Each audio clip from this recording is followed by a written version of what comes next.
Hi guys, Jackie's Gaming Art here. So today's video, I know it's been a long time, but today's video is going to be a little bit different. So recently I have been talking to Jacob Overick over on Twitter, aka Lemur Feature. He's got a few original characters, one of them being this adorable marsupial named Alex. And for those of you that know Jacob and are aware of his work, he does a lot of really fantastic 3D artwork. His 2D artwork is amazing as well, just based off the sketch here that he did of Alex. But I offered to show him how I normally go about doing digital paintings with my artwork. So this here is being done in Procreate on the 12.9 iPad Pro, Gen 3 I believe. So basically I'm just going over this sketch here that he did right now, just to make it easier for when I go in and block things out. I'm going to be approaching it in Greyscale first and then work on the rendering before I even bother adding color. One thing that's good to note, I'm not using any special or custom brushes to do the line work here. I'm literally just using the out-of-the-box technical pencil that comes with Procreate. It's nothing fancy. The majority of what I use, with the exception of some of my rendering tools for fur and whatnot, is what comes out of the box with Procreate. And if I can remember to find where I downloaded some of my hair and fur brushes, I will try to link them in the description below. So basically, once I have the line work done, and I try to make it as clean as possible so that it's easier to block the whole shape in, I usually change the background to a slightly darker gray, and then I lower the opacity of the line layer and go in with a lighter gray. I just draw around the edges, and then Procreate has a tool where you can press and hold on the color that you have selected and drag it into a closed off area, and it'll automatically fill it in. Now, using Jacob's colored reference of the drawing that he did of his character Alex made things a little bit easier for me. I basically just converted the reference to Greyscale, so it made it easier for me to pick the values that I need for each section of the drawing, and I start blocking those individual areas in as well.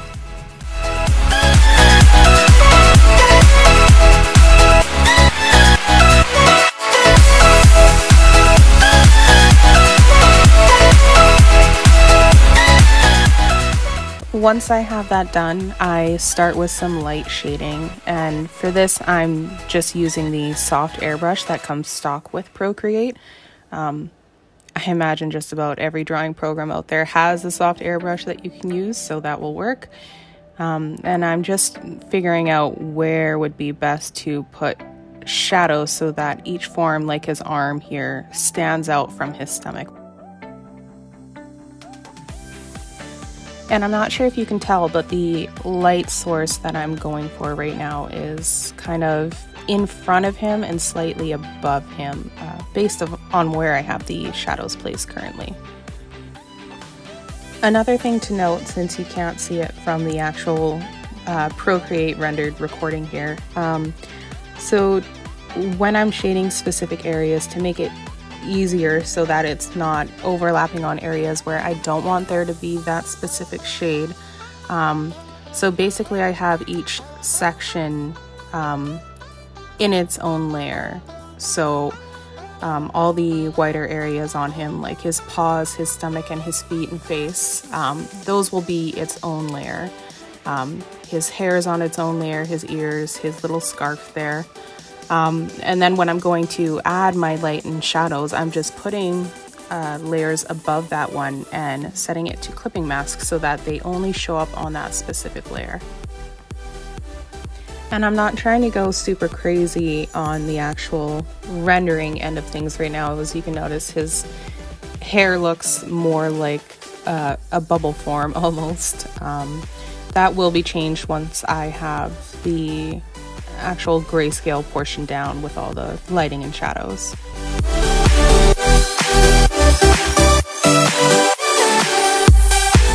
And I did add a little bit of backlight behind his back there, I guess, in the back of his legs as well, just to kind of keep the form interesting and break it up from some of the other dark areas that would normally clash. So once I have the basic light and shadows down, I'm going to do another layer on top. That's basically going to be the ambient occlusion. So it'll basically accent the areas like the separation between his fingers there and his toes. And so I think now we have kind of a good enough idea of the three-dimensional form for this character with the grayscale. So now what we're going to do, we're going to create another layer on top of all this. Once you reach the end of this portion, you're probably safe to go ahead and merge all those layers and then create another on top. And this layer is going to be used for rendering the fur and the hair. I'm pretty sure that the brush that I'm using is just one of the stock ones that comes with Procreate. I think you can find it underneath the natural brush tab, and it's called Sable. Basically all I'm doing here is color picking different values of gray and white and whatnot, and then going in and using the brush to add that texture. And you want to make sure that when doing this you are following the form and flow of the character's body parts. So you want to make sure that the fur is moving with it. So you can see he's definitely starting to appear more fuzzy. This is also a good opportunity to adjust and add any specific lights or shadows to help define certain areas even more.